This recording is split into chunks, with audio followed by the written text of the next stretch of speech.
ওকে বাবা।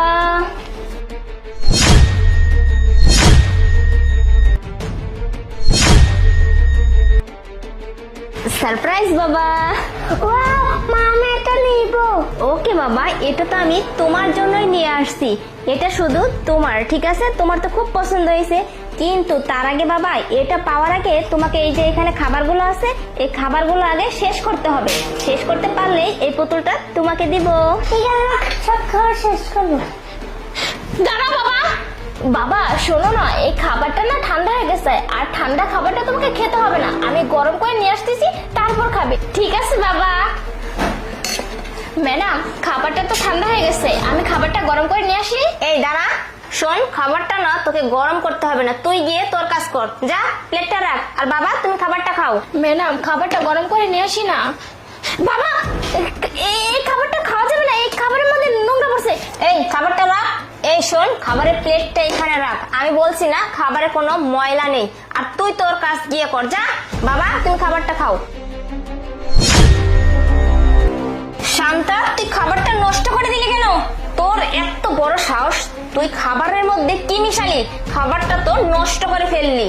বুঝতে পারছি, আমাদের বাসায় না তোর আর থাকা হচ্ছে না। তুই তাড়াতাড়ি গিয়ে তোর ব্যাগ, কাপড় চাপড় যা আছে সবকিছু গুছিয়ে নে, যা। ম্যাডাম, আসলে আমি বুঝতে পারি না কি থেকে কি হয়ে গেছে, আমি কিছু বলতে পারতেছি না। ম্যাডাম প্লিজ ক্ষমা করে দিন না। তোকে না আজকে আমি দেখে নিব। তোর জামা কাপড় সবকিছু প্যাক কর, ঠিক আছে?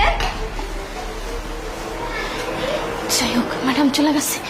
বাবা ইরফান, শোনো না কি বলতেছি।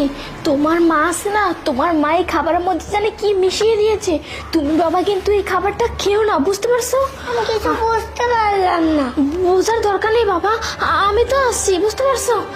আজকে বুঝতে পারছি তোমার মা যে তোমার সৎ মা, সেটা বোঝা হয়ে গেছে, তোমাকে মারতে যাচ্ছে।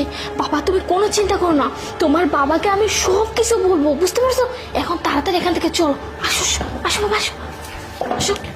বাবা তুমি কোনো চিন্তা করো না, আজকে তোমার বাবা বাড়িতে আসলে আমি সব কিছু বলবো। আর আমি তোমার সাথে আছি, তোমার সৎ মা কি কি করতেছি তোমার সাথে সব কিছু বলবো, তুমিও বলবা, ঠিক আছে বাবা? হিমা, বাচ্চাকে কি ওষুধটা খাওয়াইছিলে? আরে আরিফ, আর বলো না, আজকে তো ওষুধটা খাওয়ানোর জন্য আমি ভাতের সাথে মিশিয়ে দিয়েছিলাম, কিন্তু ওই যে কাজের মেয়ে শান্তা, ওর জন্য না আমি ওষুধটা খাওয়াতেই পারলাম না। আরে এই ওষুধ সে ওষুধ না, এটা বিষ। এটা তুমি কেন খাওয়াওনি? এটা খাওয়ালেই তো কাম। আরে তুমি বুঝতে পারতেছো না, আমি অনেক চেষ্টা করছি, এই শান্তার জন্য না সব প্ল্যান ভেস্তে গেছে। তোমাক দিয়ে কোনো কাজ হবে না। একটা কাজে দিদি সেটাও পারোনি, যে করে হোক ওটা ওকে খাওয়াতেই হবে। আরে তুমি কোন